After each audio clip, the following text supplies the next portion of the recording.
हाँ, नमस्कार साथियों। आज हम बात कर रहे हैं राज्य के मार्क्सवादी सिद्धांत पर, अर्थात राज्य के बारे में मार्क्सवादी चिंतन में जो अवधारणा दी गई है, जो विचार दिया गया है, उस पर आज हम इस वीडियो में विश्लेषण कर रहे हैं। साथियों, कार्ल मार्क्स ये मानते हैं कि राज्य एक कृत्रिम संस्था है। कृत्रिम संस्था से अभिप्राय है कि राज्य का निर्माण मनुष्य ने किया है, वो कोई प्राकृतिक या स्वाभाविक संस्था नहीं है, जैसा कि आदर्शवादी चिंतन में माना जाता है। तो राज्य एक कृत्रिम संस्था है। हालांकि यहाँ आप कहेंगे कि ये बात तो उदारवादी चिंतन में भी मानी जाती है कि राज्य एक कृत्रिम संस्था है। हाँ, लेकिन राज्य के चरित्र को लेकर जो मार्क्सवाद और उदारवाद के चिंतन में बहुत बुनियादी फर्क है, जो हम इसी वीडियो में भी कुछ समझ पाएंगे। तो पहले तो राज्य एक यंत्र है या एक कृत्रिम संस्था है। दूसरा, कार्ल मार्क्स ये मानते हैं कि राज्य का जो निर्माण है वो इतिहास के विकास क्रम में एक स्टेज ऐसा आया जब उसका निर्माण हुआ। वो मानते हैं कि जब आदिम साम्यवाद के बाद जब निजी संपत्ति का उद्भव हुआ और जिसके पास भी निजी संपत्ति थी, उसे अपनी संपत्ति को बनाए रखने के लिए कुछ बल प्रयोग मूलक संस्थाएं, जिन्हें हम राज्य कहते हैं, उनका निर्माण करना पड़ा। क्योंकि जिन लोगों के पास संपत्ति थी उनकी संख्या थोड़ी थी, और जिन लोगों के पास संपत्ति नहीं थी या गरीब थे या जिन्हें वो सर्वहारा कहते हैं, उनकी आबादी ज़्यादा थी। तो उन्हें हमेशा ये खतरा रहता था कि कभी ये बल प्रयोग करके या जो ज़्यादा लोग एक साथ होकर ये निजी संपत्ति को, पूंजीपति की संपत्ति को ये छीन ला लें। हालांकि पूंजीपति शब्द पूंजीवाद के दौर में आता है, लेकिन हम यहाँ जो बुर्जुआ वर्ग है उसको हमेशा अपनी संपत्ति की सुरक्षा की चिंता रहती है, इसलिए उसने पुलिस फोर्स और इनका गठन किया है। तो कार्ल मार्क्स मानते हैं कि राज्य कृत्रिम है। राज्य का निर्माण इतिहास के विकास क्रम में उस समय हुआ जब निजी संपत्ति का आविष्कार हुआ या निजी संपत्ति ने जन्म लिया। अगली बात जो राज्य के बारे में मार्क्सवादी चिंतन में कही गई है वो ये है कि राज्य है वो शोषण का यंत्र है। शोषण का यंत्र का अभिप्राय है कि राज्य समाज के कमज़ोर तबके या जिसे हम सर्वहारा वर्ग कहते हैं, वो उसका शोषण करता है। उसका चरित्र एक शोषणकारी है। वो कॉमन गुड या जो सामान्य हित का विचार है उसका प्रतिनिधित्व नहीं करता है। तो ये बात मार्क्सवादी चिंतन में मुखर रूप से कही गई है। उसके अलावा मार्क्सवादी चिंतन में ये माना गया है कि राज्य सदा सदा के लिए नहीं है, बल्कि जब पूंजीवाद का उन्मूलन होगा, साम्यवाद की स्थापना होगी, तब राज्य भी नहीं रहेगा। क्योंकि उस समय समाज में ना निजी संपत्ति होगी ना वर्ग होगा, तो फिर राज्य की ज़रूरत ही नहीं होगी।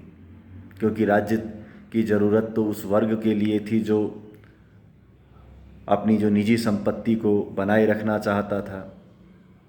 लेकिन साम्यवादी अवस्था में कोई प्राइवेट प्रॉपर्टी नहीं होगी, कोई वर्ग विभाजन नहीं होगा, न अलगाव होगा, न शोषण होगा। तो उस स्थिति में राज्य समाप्त हो जाएगा।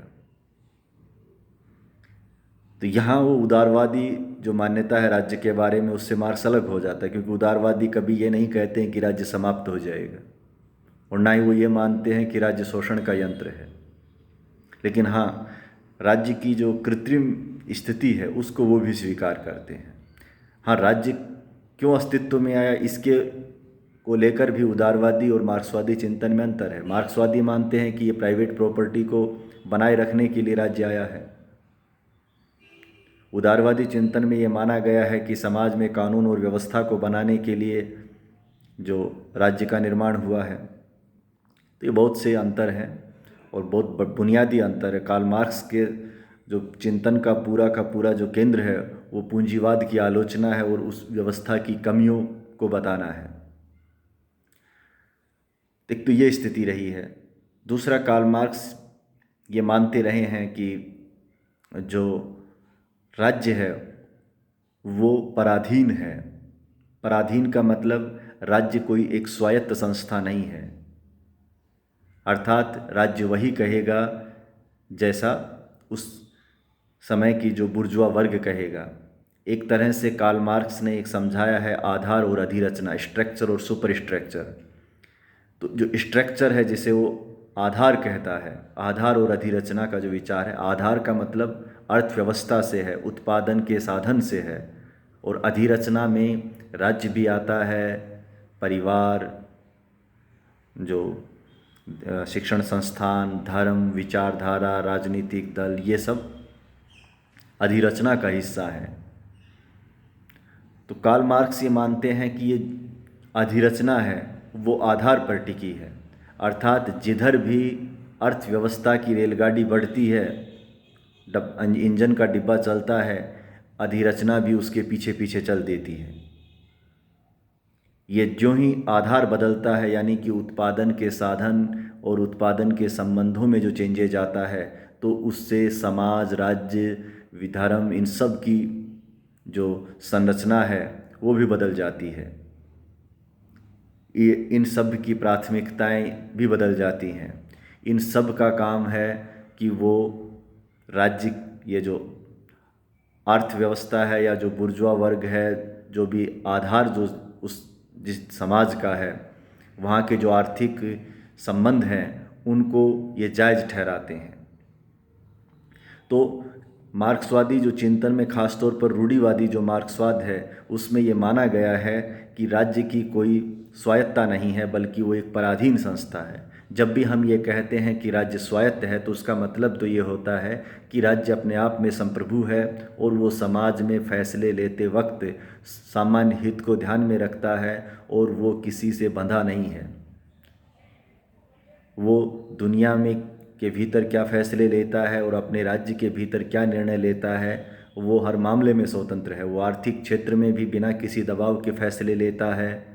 वो राजनीतिक क्षेत्र में और भी सामाजिक क्षेत्र में, धार्मिक क्षेत्र में, हर क्षेत्र में उसे अपने निर्णय लेने और उन्हें लागू करने की पूरी आज़ादी होती है। ये होता है जो पूर्ण रूप से हम स्वायत्त राज्य कहते हैं। लेकिन रूढ़िवादी मार्क्स में ख़ास तौर पर यह माना गया है कि राज्य स्वायत्त नहीं है। उसके फैसले राज्य के फैसले नहीं होते, बल्कि वो वही करता है जो बुर्जुआ वर्ग द्वारा उसे निर्देशित किया जाता है। हाँ, जब नव मार्क्सवाद आया तो उसने ज़रूर राज्य की जो सापेक्ष स्वायत्ता की बात कही है। राज्य की सापेक्ष स्वायत्ता से अभिप्राय यह है कि राज्य आर्थिक कारक पर निर्भर तो है, आर्थिक कारक या जो अर्थव्यवस्था है वो राज्य की कार्यशैली पर प्रभाव तो डालती है, लेकिन केवल ये मान लेना कि जो राज्य है वो अर्थव्यवस्था पे ही टिका है तो ये बात गलत है। यानी कि राज्य आंशिक रूप से या रिलेटिवली सापेक्ष रूप से स्वायत्त है, यानी कि पूर्ण स्वायत्त तो नहीं है लेकिन पूर्ण पराधीन भी नहीं है। आर्थिक कारक राज्य के अस्तित्व का आधार है, लेकिन उसके अलावा भी जो राज्य है वो अर्थव्यवस्था पर पूर्ण रूप से टिका भी नहीं है। बहुत राज्य ने ऐसी बहुत सी जो स्थितियां गढ़ रखी हैं जिनकी वजह से वो कायम है। तो इसमें नाम आता है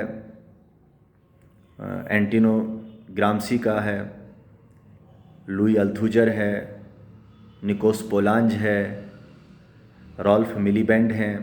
ये बड़े नाम हैं जिन्होंने राज्य की सापेक्ष स्वायत्तता की बात कही है, यानी कि राज्य को आर्थिक कारक के अलावा दूसरे कारक भी प्रभावित करते हैं और केवल अधिरचना ही राज्य को सपोर्ट नहीं करती है, बल्कि राज्य भी जो अधिरचना या आधार को सपोर्ट करता है। तो ये जो रिश्ता है ये नव मार्क्सवाद के अंतर्गत आया है। ऐसा नहीं है कि रूढ़िवादी मार्क्स या कार्ल मार्क्स ने राज्य के बारे में जो धारणाएं दी हैं उसमें कहीं सापेक्ष स्वायत्तता की बात नहीं की थी। उन्होंने अपनी एक पुस्तक थी जो 18th ब्रूमियर ऑफ लुइस बोनापार्ट, इस पुस्तक में उन्होंने राज्य की सापेक्ष स्वायत्तता पर जिक्र किया था, लेकिन शुरुआती जो चिंतन था, खासतौर पर जो मार्क्स का प्रारंभिक दौर में जितने भी विचारकों ने अध्ययन किया, उन्होंने जानबूझकर कहें कि उस विचार को बहुत ज़्यादा तवज्जो नहीं दी। उन्होंने यही माना कि पूंजीवादी व्यवस्था है वही जो राज्य को आधार दे रही है, वही सपोर्ट कर रही है, और जब ये ढह जाएगी तो राज्य भी ढह जाएगा।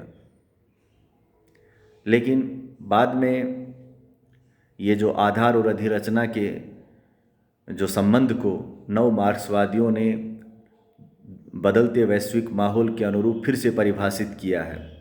उन्होंने केवल इस रिश्ते को ही परिभाषित नहीं किया है, उन्होंने सर्वहारा वर्ग की परिभाषा को भी फिर से गढ़ दी है।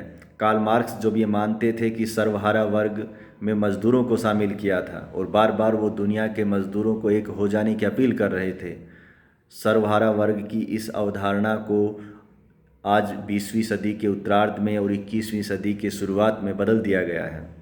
ये माना गया है कि आज सर्वहारा वर्ग में केवल मजदूरी नहीं है, बल्कि इसमें महिलाएं भी हैं, आदिवासी भी हैं, दलित भी हैं, छात्र आंदोलनकारी भी हैं, किसान भी हैं। तो कुल मिलाकर सर्वहारा वर्ग को एक व्यापकता दे दी गई है और उसमें समाज के उन तमाम लोगों को शामिल कर लिया गया है जो किन्हीं वजहों से हाशिए पर जीवन जी रहे हैं। यहाँ तक कि इसमें LGBT समुदाय को भी शामिल किया गया है। तो ऐसे जितने भी आंदोलन हैं जो किन्हीं वजह से मौजूदा व्यवस्था से पीड़ित हैं, प्रभावित हैं, उन तमाम आंदोलनों को आज सर्वहारा वर्ग में जगह दी जाती है जो मौजूदा जो नव मार्क्सवादी विचारक हैं। तो ये राज्य के बारे में एक बेसिक बात थी जो मैं आपसे साझा करना ज़रूरी समझता था, तो किया है। धन्यवाद।